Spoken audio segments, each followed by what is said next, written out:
ओम श्री विष्णवे नमः। हरे कृष्ण। आप सभी का दिन शुभ हो। अब से पहले की सभी कथाएं सुनने के लिए आप सबका बहुत बहुत धन्यवाद। आज सुनिए वैशाख मास महात्म्य के तीसरे दिन की कथा। आज दिनांक है 15 अप्रैल और दिन है मंगलवार। तो आज की कथा से पहले हम सभी बजरंगबली हनुमान जी को प्रसन्न करने वाली, उनकी कृपा प्राप्त कराने वाली दिव्य कथा का श्रवण करेंगे। महाभारत काल के अनुसार भीम बहुत ही शक्तिशाली और बलशाली थे। युद्ध कौशल में निपुण थे। शक्तिशाली होने पर भीम एक बार अहंकार में भर गए। इस अहंकार को दूर करने के लिए बजरंगबली हनुमान जी ने एक लीला रची। जब भीम को सच्चाई पता चली तब उन्हें अपनी गलती का एहसास हुआ और हनुमान जी से उन्होंने क्षमा मांगी। इसके बाद हनुमान जी ने प्रसन्न होकर भीम को अपना विराट रूप दिखाया। कथा के अनुसार पांडव जब वनवास भोग रहे थे, पांचों पांडवों को अज्ञातवास में रहना पड़ा। इस दौरान पांडवों को वेश बदलकर भी रहना पड़ा। द्रौपदी भी पांडवों के साथ थी। द्रौपदी एक आश्रम में रहकर समय बिताने लगी। एक दिन जब वे आश्रम में बैठी हुई थी तो एक पुष्प उड़कर उनके पास आ गया। पुष्प की सुगंध द्रौपदी को बहुत पसंद आ गई। तब उन्होंने भीम को बुलाकर उस पुष्प को लाने के लिए कहा। द्रौपदी की इच्छा को पूरा करने के लिए भीम पुष्प की खोज में निकल पड़े। पुष्प की सुगंध जिस दिशा से आ रही थी, भीम उसी दिशा की ओर चलने लगे। उस सुगंधित पुष्प को खोजते खोजते भीम एक वन में जा पहुंचे। वन में जैसे ही भीम ने प्रवेश करने का प्रयास किया तो उनकी नज़र रास्ते में लेटे एक वानर पर पड़ी। भीम ने उन बूढ़े वानर से आग्रह किया कि वे रास्ते से हट जाएं, लेकिन वानर ने कोई प्रतिक्रिया नहीं की। भीम ने फिर से वानर से वहां से हट जाने को कहा, लेकिन इस बार वानर ने कहा कि वो बहुत कमजोर हैं, हिलडुल नहीं सकते, इसलिए लांघ कर निकल जाओ। वानर के इस व्यवहार से भीम को क्रोध आ गया और वे अपनी शक्तियों के बारे में बताने लगे। भीम ने वानर को अपना परिचय दिया कि वे कुंती पुत्र हैं और पवन उनके पिता हैं और मैं हनुमान जी का भाई भी हूँ। लेकिन ये सब सुनकर भी वानर पर कोई प्रभाव नहीं पड़ा। इधर भीम का क्रोध बढ़ने लगा और उन्होंने वानर से कहा कि वो उन्हें और अधिक क्रोध ना दिलाए, नहीं तो उन्हें परिणाम भुगतना होगा। तब बूढ़े वानर का रूप धारे बजरंगबली हनुमान जी ने भीम से कहा कि अगर उन्हें अधिक जल्दी है तो वे उनकी पूंछ उठाकर जा सकते हैं। भीम ने क्रोध में आकर उन वानर की पूंछ हटाने का प्रयास किया, लेकिन वे उसे हिला तक नहीं पाए। तब भीम को आभास हुआ कि ये कोई साधारण वानर नहीं है और फिर भीम हाथ जोड़कर उनके सामने खड़े हो गए और वानर से उनका परिचय पूछा। तब उन वानर ने भीम को बताया कि वो कोई और नहीं बल्कि स्वयं हनुमान है। भीम हनुमान जी को सामने देखकर चकित रह गए और हाथ जोड़कर खड़े हो गए। तब हनुमान जी ने भीम को बताया कि आगे विशेष वन है, ये रास्ता देवताओं का है और ये मनुष्यों के लिए सुरक्षित नहीं है, इसलिए उन्हें तुम्हारी रक्षा के लिए आना पड़ा।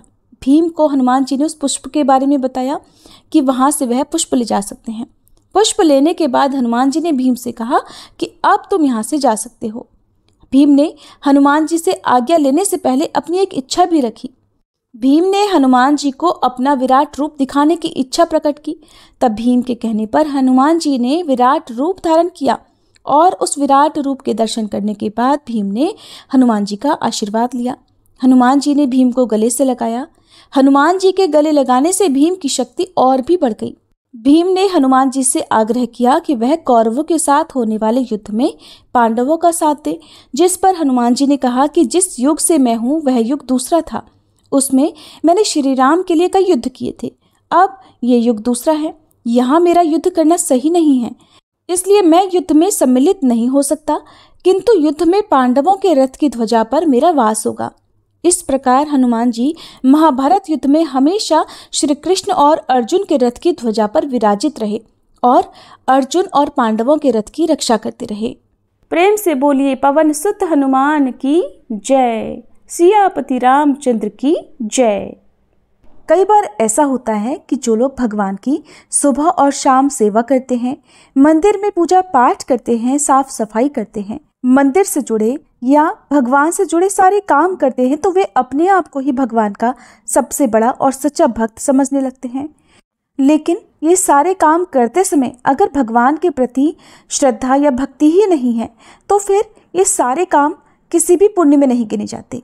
ऐसे ही आज की एक कहानी है भगवान के सच्चे भक्त की, जिसके मन में भगवान के प्रति अविचल और सच्ची भक्ति थी। एक बार की बात है, एक गांव में एक पंडित जी रहा करते थे और उसी गांव में भगवान का एक बहुत बड़ा भक्त भी रहता था, जो भगवान की पूजा हमेशा सच्चे मन से किया करता था और भगवान के लिए सुबह सुबह बड़ी खुशी के साथ फूल लेने के लिए चला जाता था। पंडित जी भी मंदिर में पूजा करने के लिए हमेशा उसी से फूल लिया करते थे, जो कि वह सुबह सुबह ताजे फूलों को लेकर आया करता था। उस भक्त को फूल चुनने के लिए एक ऊंची पहाड़ी को चढ़कर जाना पड़ता था। रास्ता बड़ा कठिन था। पहाड़ी के दूसरी ओर सुंदर सुंदर सुगंधित फूल लगे होते थे और उन्हें तोड़कर वह बड़ी मुश्किल से गांव में लेकर आता था। ये बात सभी जानते थे। पंडित जी भी इस बात को जानते थे कि अगर कोई भी फूल सुबह सुबह लेने के लिए जाता तो उस पहाड़ी के पार जाने में उसे बहुत समय लग जाता, तब तक पूजा करने में देर हो जाती। इसलिए इतनी दूर फूल चुनने के लिए कोई भी नहीं जाता था। यहाँ तक कि पंडित जी भी हमेशा उसी भक्त का इंतजार किया करते थे और उसी से हमेशा फूल लिया करते थे। एक दिन की बात है, पंडित जी मंदिर में पहुंचे और मंदिर के कपाट खोलकर सारी मूर्तियों को स्नान कराया, साफ सफाई की और फिर उसी भक्त का इंतजार करने लगे, क्योंकि उन्हें भगवान को ताजे फूल जो अर्पित करने थे। भक्त था कि अभी तक आया ही नहीं। काफी देर इंतजार करने के बाद आखिरकार वह भक्त फूल लेकर आ गया और जब पंडित जी ने उसे देखा तो पूछा कि तुमने तो आज बहुत देर लगा दी, तुम फूल लेकर अभी तक आए क्यों नहीं? भक्त ने कहा कि पंडित जी क्या बताऊं, जैसे ही मैं फूल तोड़ने लगा तो पहाड़ी पर से मेरा पैर फिसल गया और पैर फिसलने के कारण मैं नीचे गिर गया, जिस कारण बहुत सारे फूल खराब हो गए। अब आप ही बताइए भला, भगवान को अर्पित करने के लिए खराब फूल थोड़े ना लाने होते, इसलिए मैं दोबारा फूल चुनने के लिए उस पहाड़ी पर चला गया। पंडित जी ने बड़े गौर से उस भक्त को देखा तो उसकी हालत तो बहुत ठीक लग रही थी। उसे देखकर उन्हें कहीं भी नहीं लगा कि वह गिरा है, इसलिए पंडित जी सोचने लगे कि हो ना हो ये झूठ बोल रहा है। पंडित जी ने उस आदमी से पूछा, अरे भाई तुम झूठ क्यों बोलते हो? आज तुम्हें देर से आने का कोई और कारण है और तुम मुझे कुछ और कारण बता रहे हो। लेकिन वह भक्त तो यही कहने लगा कि पंडित जी यही सच है, मेरे साथ सच में ऐसा ही हुआ था। पंडित जी को उस भक्त की बात पर विश्वास नहीं हुआ, फिर भी उन्होंने उसके हाथ से फूल लेकर भगवान को अर्पित कर दिए। फिर कुछ दिनों की बात है, एक दिन बहुत जोर से बारिश हो रही थी। पंडित जी को लगा कि आज तो वह भक्त फूल लेकर आएगा ही नहीं, लेकिन क्या देखते हैं कि थोड़ी ही देर में वह भक्त तो फूल लेकर हाजिर था। पंडित जी ने देखा तो बड़े हैरान हुए और पूछने लगे, क्यों भाई, आज तुम इतनी बारिश में फूल लेकर कैसे आ गए? कहने के साथ ही पंडित जी ने उस भक्त की ओर देखा। बाहर तो तेज बारिश हो रही थी, लेकिन वह भक्त बिना छतरी के भी बिल्कुल भीगा नहीं था। उसके ऊपर बारिश की एक बूंद तक नहीं पड़ी थी। पंडित जी ये देखकर बड़े हैरान हुए और पूछने लगे कि इतनी जोर से बारिश हो रही है और तुम बिल्कुल भी भीगे हुए नजर नहीं आ रहे हो। तो भक्त कहने लगा, पंडित जी मैं तो बस भगवान का नाम लेकर आ रहा था, इसीलिए मैं बारिश में नहीं भीगा।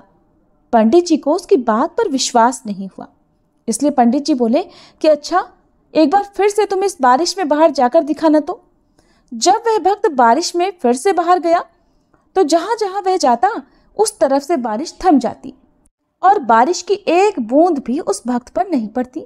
पंडित जी ये जानकर बहुत हैरान हो गए। फिर उन्होंने सोचा कि जब ये इंसान ऐसा कर सकता है तो मैं क्यों नहीं कर सकता, मैं तो एक पंडित हूँ, फिर तो ये बारिश मुझे भी नहीं भिगोएगी, क्योंकि मैं भी तो भगवान का सच्चा भक्त हूँ। ऐसा सोचकर जैसे ही वह पंडित जी बाहर निकले तो बारिश में भीग गए। पंडित जी को बारिश में भीगता हुआ देखकर वह भक्त बोला, पंडित जी लगता है आपने भगवान का नाम सच्चे मन से नहीं लिया है, इसीलिए तो आप बारिश में भीग गए और मैं नहीं भीगा। अब पंडित जी को अपनी गलती का बड़ा अफसोस हुआ और उन्हें ये बात भी समझ में आ गई कि केवल दिखावे के लिए ही भक्ति करना काफी नहीं होता।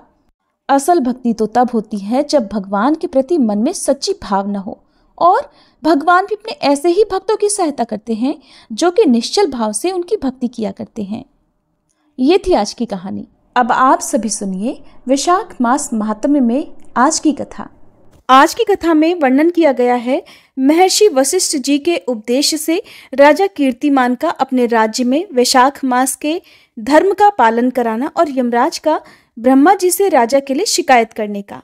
मिथिलापति ने पूछा, हे ब्राह्मण, जब वैशाख मास के धर्म अतिशय सुलभ पुण्य राशि प्रदान करने वाले, भगवान विष्णु के लिए प्रीतिकारक, चारों पुरुषार्थों की तत्काल सिद्धि करने वाले, सनातन और वेदोक्त हैं, तब संसार में उनकी प्रसिद्धि कैसे नहीं हुई? श्रुतदेव जी ने कहा, राजन, इस पृथ्वी पर लौकिक कामना रखने वाले ही मनुष्य अधिक हैं। उनमें से कुछ राजस और कुछ तामस हैं। वे लोग इस संसार के भोगों और पुत्र पौत्रादि सुख संपदाओं की ही इच्छा रखते हैं। कहीं कहीं किसी प्रकार कभी बड़ी कठिनाई से कोई एक मनुष्य ऐसा मिलता है जो स्वर्गलोक के लिए प्रयास करता है, और इसलिए वह यज्ञ आदि पुण्य कर्मों का अनुष्ठान बड़े प्रयत्न पूर्वक करता है, परंतु मोक्ष की उपासना प्रायः कोई नहीं करता। तुच्छ आशाएं लेकर बहुत से कर्मों का आयोजन करने वाले लोग प्रायः काम्य कर्मों के ही उपासक हैं। यही कारण है कि संसार में राजस और तामस धर्म अधिक विख्यात हो गए, किंतु सात्विक धर्मों की प्रसिद्धि नहीं हुई। ये सात्विक धर्म भगवान विष्णु को प्रसन्न करने वाले हैं, निष्काम भाव से किए जाते हैं और इस लोक तथा परलोक में सुख प्रदान करते हैं। देव माया से मोहित होने के कारण मूढ़ मनुष्य इन धर्मों को जानते ही नहीं हैं। पूर्व काल की बात है, काशीपुरी में कीर्तिमान नाम से विख्यात एक चक्रवर्ती राजा थे। वे इक्ष्वाकु वंश के भूषण और महाराज नृग के पुत्र थे। संसार में उनका बड़ा यश था। वे अपनी इंद्रियों पर और क्रोध पर विजय प्राप्त कर चुके थे। ब्राह्मणों के प्रति उनके मन में बड़ी भक्ति और श्रद्धा थी। राजाओं में उनका स्थान बहुत ऊंचा था। एक दिन वे मृगया में आसक्त होकर महर्षि वशिष्ठ जी के आश्रम पर आए। वैशाख मास की चिलचिलाती हुई धूप में यात्रा करते हुए राजा ने मार्ग में देखा, महात्मा वशिष्ठ जी के शिष्य जगह जगह अनेक प्रकार के कार्यों में विशेष तत्परता के साथ संलग्न थे। वे कहीं पर प्याऊ बनवाते थे तो कहीं पर छाया मंडप बनवाते थे। किनारे पर झरनों के जल को रोककर स्वच्छ बावली बनाते थे। कहीं वृक्षों के नीचे बैठे हुए लोगों को वे पंखा डुलाकर हवा करते थे। कहीं ऊख देते, कहीं सुगंधित पदार्थ भेंट करते और कहीं फल देते थे। दोपहरी में लोगों को छाता देते और संध्या के समय शरबत। कोई शिष्य घनी छाया वाले वन में झाड़ बुहार कर साफ किए हुए आश्रम के प्रांगणों में हितकारक बालुका बिछाते थे और कुछ लोग वृक्षों की शाखा में झूले भी लटकाते थे। उन्हें देखकर राजा ने पूछा कि आप लोग कौन हैं? तब उन्होंने उत्तर दिया कि महाराज, हम लोग महर्षि वशिष्ठ जी के शिष्य हैं। राजा ने पूछा, ये सब क्या हो रहा है? बोले कि ये वैशाख मास में कर्तव्य रूप से बताए गए धर्म हैं, जो धर्म, अर्थ, काम, मोक्ष चारों पुरुषार्थों के साधक हैं। हम लोग गुरुदेव वशिष्ठ जी की आज्ञा से इन धर्मों का पालन किया करते हैं। राजा ने फिर पूछा कि इनके अनुष्ठान से मनुष्यों को कौन सा फल मिलता है, किस देवता की प्रसन्नता होती है? तब उन्होंने उत्तर दिया कि हमें इस समय ये बताने के लिए अवकाश नहीं है, आप हमारे गुरुजी से ही पूछ लीजिए। वे महायशस्वी महर्षि इन धर्मों को यथार्थ रूप से जानते हैं। शिष्यों से ऐसा उत्तर पाकर राजा शीघ्र ही महर्षि वशिष्ठ जी के पवित्र आश्रम पर, जो विद्या और योग शक्ति से संपन्न था, वहां गए। राजा को आते देखकर महर्षि वशिष्ठ मन ही मन बड़े प्रसन्न हुए। उन्होंने सेवकों सहित महात्मा राजा का विधिपूर्वक आतिथ्य सत्कार किया।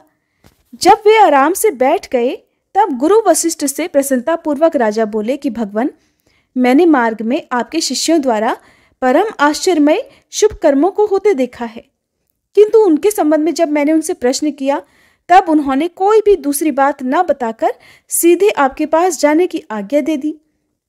उनकी आज्ञा के अनुसार ही मैं इस समय आपके पास आया हूँ। मेरे मन में उन धर्मों को सुनने की बड़ी इच्छा है। हे मुनिवर, इसलिए आप मुझसे उनका वर्णन कीजिए। तब महायशस्वी वशिष्ठ जी ने प्रसन्नता पूर्वक कहा, राजन, तुम्हारी बुद्धि को उत्तम शिक्षा मिली है, इसलिए उसने यह उत्तम निश्चय किया है। भगवान विष्णु की कथा के श्रवण और भगवत धर्मों के अनुष्ठान में जो तुम्हारी बुद्धि की आत्यंतिक प्रवृत्ति हुई है, ये तुम्हारे किसी पुण्य का ही फल है। जिसने वैशाख मास में बताए हुए महाधर्मों के द्वारा भगवान विष्णु की आराधना की है, उसके उन धर्मों से भगवान बहुत संतुष्ट होते और उसे मनोवांछित वस्तु प्रदान करते हैं। सभी जगत के स्वामी भगवान लक्ष्मीपति समस्त पाप राशि का नाश करने वाले हैं। वे सूक्ष्म धर्मों से प्रसन्न होते हैं, केवल परिश्रम और धन से नहीं। भगवान विष्णु भक्ति से पूजित होने पर अभीष्ट वस्तु प्रदान करते हैं, इसीलिए सदा भगवान विष्णु की भक्ति करनी चाहिए। जगदीश्वर श्री हरि जल से भी पूजा करने पर अशेष क्लेश का नाश कर देते हैं और शीघ्र प्रसन्न हो जाते हैं। विशाख मास में बताए हुए ये धर्म थोड़े से परिश्रम द्वारा साध्य होने पर भी भगवान विष्णु के लिए प्रीतिकारक और शुभ होने के कारण अधिक व्यय से सिद्ध होने वाले बड़े बड़े यज्ञ आदि कर्मों का भी तिरस्कार करने वाले हैं। इसलिए हे राजन, तुम भी वैशाख मास में बताए हुए धर्मों का पालन करो और तुम्हारे राज्य में निवास करने वाले अन्य सभी लोगों से भी उन कल्याणकारी धर्मों का पालन कराओ। इस प्रकार से वैशाख धर्म के पालन की आवश्यकता को शास्त्रों और युक्तियों से भली भांति सिद्ध करके वशिष्ठ जी ने वैशाख मास के सभी धर्मों का राजा के सामने वर्णन कर दिया। उन सब धर्मों को सुनकर राजा ने गुरु का भक्तिभाव से पूजन किया और घर आकर वे सब धर्मों का विधिपूर्वक पालन करने लगे। देवाधिदेव भगवान विष्णु में भक्ति रखते हुए राजा कीर्तिमान देवेश्वर पद्मनाभ के अलावा और किसी देवता को नहीं देखते थे। उन्होंने हाथी की पीठ पर नगाड़ा रखकर सिपाहियों से अपने राज्य भर में डंके की चोट पर यह घोषणा करा दी कि मेरे राज्य में जो 8 वर्ष से अधिक की आयु वाला मनुष्य है, उसकी आयु जब तक 80 वर्ष की ना हो जाए तब तक मेष राशि में सूर्य के स्थित होने पर अगर वह प्रातःकाल स्नान नहीं करेगा तो मेरे द्वारा दंडनीय, वध्य तथा राज्य से निकाल देने योग्य समझा जाएगा। ये मेरा निश्चित आदेश है। पिता, पुत्र या फिर कोई भी बंधु बांधव जो कोई भी वैशाख धर्म का पालन नहीं करेगा वह चोर की तरह दंड का पात्र समझा जाएगा। प्रातःकाल शुभ जल में स्नान करके श्रेष्ठ ब्राह्मणों को दान करना चाहिए। तुम सब लोग अपनी शक्ति के अनुसार प्याऊ और दान आदि धर्मों का आचरण करो। राजा कीर्तिमान ने प्रत्येक गांव में धर्म का उपदेश करने वाले एक एक ब्राह्मण को बसा दिया। 5-5 गांवों पर एक एक ऐसे अधिकारी की नियुक्ति कर दी जो धर्म का त्याग करने वाले लोगों को दंड दे सके। उस अधिकारी की सेवा में भी 10-10 घुड़सवार रहते थे। इस प्रकार चक्रवर्ती राजा के शासन से चारों ओर सभी देशों में ये धर्म का पौधा प्रारंभ हुआ और आगे चलकर खूब बढ़े हुए वृक्ष के रूप में बदल गया। उस राजा के राज्य में जो लोग मर जाते थे वे भगवान विष्णु के धाम में जाते थे। वहां के मनुष्यों को विष्णु लोक की प्राप्ति निश्चित थी। एक बार भी वैशाख स्नान कर लेने से मनुष्य यमराज के पास नहीं जाता। अपने धर्मानुकूल कर्म में स्थित हुए सब लोगों के विष्णु लोक में चले जाने से यमपुरी के सब नरक खाली हो गए। वहां एक भी पापी प्राणी नहीं रह गया। वैशाख मास के प्रभाव से यमपुरी के मार्ग की यात्रा ही बंद हो गई। सब मनुष्य दिव्य आकृति धारण करके भगवान के धाम में जाने लगे। देवताओं के जो लोक हैं वे सब भी शून्य हो गए। स्वर्ग और नरक दोनों के शून्य हो जाने पर एक दिन देवर्षि नारद ने धर्मराज जी के पास जाकर कहा, नारायण नारायण, धर्मराज जी, आपके इस नरक में अब पहले जैसा कोलाहल नहीं सुनाई पड़ता और पहले की तरह पाप कर्मों का लेखा जोखा भी नहीं लिखा जा रहा। चित्रगुप्त जी तो ऐसे मौन भाव से बैठे हुए हैं मानो कोई मुनि हो। महाराज, इसका कारण तो बताइए। महात्मा नारद के ऐसा कहने पर राजा यम ने कुछ दीनता के स्वर में कहा, हे देवर्षि, इस समय पृथ्वी पर जो यह राजा राज्य करता है यह पुराण पुरुषोत्तम भगवान विष्णु का बड़ा भक्त है। उसके भय से कोई भी मनुष्य कभी वैशाख मास का उल्लंघन ही नहीं करता। उस पुण्य कर्म के प्रभाव से सभी भगवान विष्णु के परम धाम में चले जा रहे हैं। मुनिश्रेष्ठ, उस राजा ने इस समय मेरे लोक का मार्ग लुप्त सा कर रखा है। स्वर्ग और नरक दोनों को शून्य बना दिया है। इसलिए ब्रह्मा जी के पास जाकर ये सब समाचार मैं उनसे निवेदन करके तभी स्वस्थ हो पाऊंगा। ऐसा निश्चय करके यमराज ब्रह्मा जी के लोक में गए और वहां बैठे हुए उन ब्रह्मा जी का दर्शन किया जिनका आश्रय ध्रुव है, जो इस जगत के बीज तथा सभी लोकों के पितामह हैं और समस्त लोकपाल, दिक्पाल तथा देवता गण जिनकी उपासना किया करते हैं। ब्रह्मा जी ने यमराज जी को देखा और यमराज जी ब्रह्मा जी के आगे पृथ्वी पर गिर पड़े। फिर यमराज ने कहा, हे कमलासन, काम में लगाया हुआ जो पुरुष स्वामी की आज्ञा का ठीक ठीक पालन नहीं करता और उसका धन लेकर केवल भोगा करता है, वह काठ का कीड़ा होता है। जो बुद्धिमान मनुष्य लालच में आकर स्वामी के धन का उपभोग करता है, वह 300 कल्पों तक तिर्यक योनि रूप नरक में जाता है। जो कार्य में नियुक्त हुआ पुरुष कार्य करने में समर्थ होकर भी अपने ही घर में बैठा रहता है, वह बिलाव होता है। देव, मैं तो आपकी आज्ञा से धर्मपूर्वक प्रजा का शासन करता आ रहा हूँ। मैं अब तक मुनियों और धर्मशास्त्रों के कथनानुसार पुण्यात्मा को पुण्य के फल से और पापात्मा को पाप के फल से संयुक्त किया करता था, परंतु अब मैं आपकी आज्ञा का पालन करने में असमर्थ हो गया हूँ। राजा कीर्तिमान के राज्य में सभी लोग वैशाख मास में किए जाने वाले पुण्य कर्मों का अनुष्ठान करके पितरों और पितामहों के साथ वैकुंठ धाम में चले जाते हैं। उनके मरे हुए पितर और मातामह आदि भी विष्णु लोक में चले जाते हैं। इतना ही नहीं, पत्नी के पिता, ससुर आदि भी मेरे लेख को मिटाकर विष्णु लोक में चले जाते हैं। हे देव, बड़े बड़े यज्ञों द्वारा भी मनुष्य वैसी गति नहीं पाता है जैसी वैशाख मास में मिल रही है। सभी तीर्थों से, दान आदि से, तपस्याओं से, व्रतों से या फिर संपूर्ण धर्मों से युक्त मनुष्य भी उस गति को नहीं पाता जो वैशाख धर्म में तत्पर हुए मनुष्य को प्राप्त हो रही है। वैशाख में प्रातःकाल स्नान करके देव पूजन, वैशाख मास महात्म्य की कथा का श्रवण तथा भगवान विष्णु को प्रिय लगने वाले तदनुकूल धर्मों का पालन करने वाला मनुष्य एकमात्र विष्णु लोक का स्वामी होता है। और जगतपति भगवान विष्णु के लोक की तो मेरी समझ में कोई सीमा ही नहीं है, क्योंकि सब ओर से कोटि कोटि प्राणियों का समुदाय वहां पहुंच रहा है, तो भी वह बढ़ता ही नहीं। इस संसार में पवित्र और अपवित्र सभी लोग राजा की आज्ञा से वैशाख मास के धर्म का पालन करके विष्णु लोक को जा रहे हैं। हे लोकनाथ, उसकी प्रेरणा से संस्कारहीन मनुष्य भी वैशाख स्नान मात्र से ही वैकुंठ धाम में चले जाते हैं। वो केवल भगवान विष्णु के चरणों की शरण लेने वाला है। जान पड़ता है कि वह समस्त संसार को ही विष्णु लोक में पहुंचा देगा। जो पुत्र धर्म, अर्थ, काम और मोक्ष के प्रतिकूल चलता हो, वह पृथ्वी पर माता के पेट से पैदा हुआ रोग है। वह अधम पुरुष अपनी माता का घात करने वाला कहा जाता है। किंतु राजा कीर्तिमान की माता और उसकी पत्नी का पुण्य संसार में विख्यात है। उसकी माता एकमात्र वीर जननी है और वह राजा निश्चय ही संसार में बहुत बड़ा वीर है।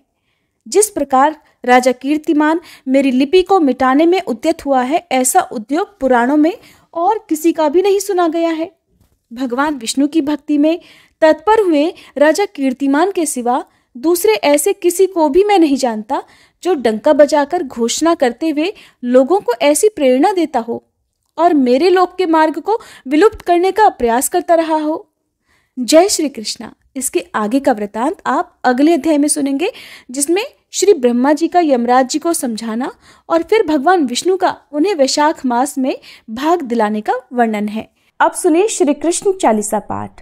बंशी शोभित कर मधुर, नील जलद तन श्याम, अरुण अधर जनु बिंबा फल, नयन कमल अभिराम, पूर्ण इंद्र अरविंद मुख, पीतांबर शुभ साज, जय मन मोहन मदन छवि, कृष्ण चंद्र महाराज। जय यदुनंदन जय जगवंदन, जय वसुदेव देवकी नंदन, जय यशोदासुत नंद दुलारे, जय प्रभु भक्तन के धृग तारे, जय नट नागर नाग नथैया, कृष्ण कन्हैया धेनु चरैया, पुनि नख पर प्रभु गिरिवर धारो, आओ दीनन कष्ट निवारो, वंशी मधुर अधर धरि तेरी, होवे पूर्ण मनोरथ मेरो, आओ हरि पुनि माखन चाखो, आज लाज भारत की राखो, गोल कपोल चिबुक अरुणारे, मृदु मुस्कान मोहिनी डारे, रंजित राजीव नयन विशाला, मोर मुकुट वैजंती माला, कुंडल श्रवण पीत पट आछे, कटी किंकणी काछन काछे, नील जलज सुंदर तन सोहे, छवि लखि सुर नर मुनि मन मोहे, मस्तक तिलक अलक घुंघराले, आओ कृष्ण बांसुरी वाले। करी पय पान पूत नहीं तार्यो, अका बका कागा सुर मार्यो। मधुवन जलत अग्नि जब ज्वाला, भय शीतल लखित ही नंद लाला। सुरपति जब ब्रज चढ़ियो रिसाई, मसूर धार वारी वर्षाई। लगत लगत ब्रज चहन बहायो, गोवर्धन नखधारी बचायो। लखिय सुदा मन भ्रम अधिकाई, मुख मह 14 भुवन दिखाई। दुष्ट कंस अति उधम मचायो, कोटि कमल जब फूल मंगायो। नाथी काली यही तब तुम लीन्हे, चरण चिन्ह दे निर्भय कीन्हे। करी गोपिन संग रास विलासा, सबकी पूरन करी अभिलाषा। केतिक मह असुर संग हार्यो, कंस ही केस पकड़ दे मार्यो। मात पिता की बंदी छुड़ाई, उग्रसेन कह राज दिलाई। मही से मृतक 6 सुत लायो, मातु देव की शोक मिटायो। भौमासुर मुर दैत्य संहारो, लाए 18 सहस कुमारो। दे भी नहीं तृण चीर संहारा, जरा सिंधु राक्षस कह मारा। असुर बकासुर आदिक मार्यो, भक्तन के तब कष्ट निवार्यो। दीन सुदामा के दुख टार्यो, तंदुल 3 मूठ मुख डार्यो। प्रेम के साग विदुर घर मांगे, दुर्योधन के मेवा त्यागे। लखी प्रेम की महिमा भारी, ऐसे श्याम दीन हितकारी। भारत के पारथ रथ हाके, लिए चक्र कर नहीं बल ताके। निज गीता के ज्ञान सुनाए, भक्तन हृदय सुधा वर्षाए। मीरा थी ऐसी मत वाली, विष पी गई बजा कर ताली। राना भेजा सांप पिटारी, शालिग्राम बने बनवारी। निज माया तुम विधि ही दिखायो, उरते संशय सकल मिटायो। तब शत निंदा करी तत्काला, जीवन मुक्त भयो शिशुपाला। जब ही द्रौपदी टेर लगाई, दीनानाथ लाज अब जाई। तुरत ही वसन बने नंदलाला, बढ़े चीर भय अरि मुँह काला। असनाथ के नाथ कन्हैया, डूबत भंवर बचावत नैया। सुंदर दास आस उरधारी, दया दृष्टि की जय बनवारी। नाथ सकल मम कुमति निवारो, क्षमहु बेगी अपराध हमारो। खोलो पट अब दर्शन दीजे, बोलो कृष्ण कन्हैया की जय। बोलो कृष्ण कन्हैया की जय, बोलो कृष्ण कन्हैया की जय। ये 40 कृष्ण का पाठ करे उरधारी, अष्ट सिद्धि नवनिधि फल लहे पदार्थ चारी। बोलो श्री कृष्ण भगवान की जय।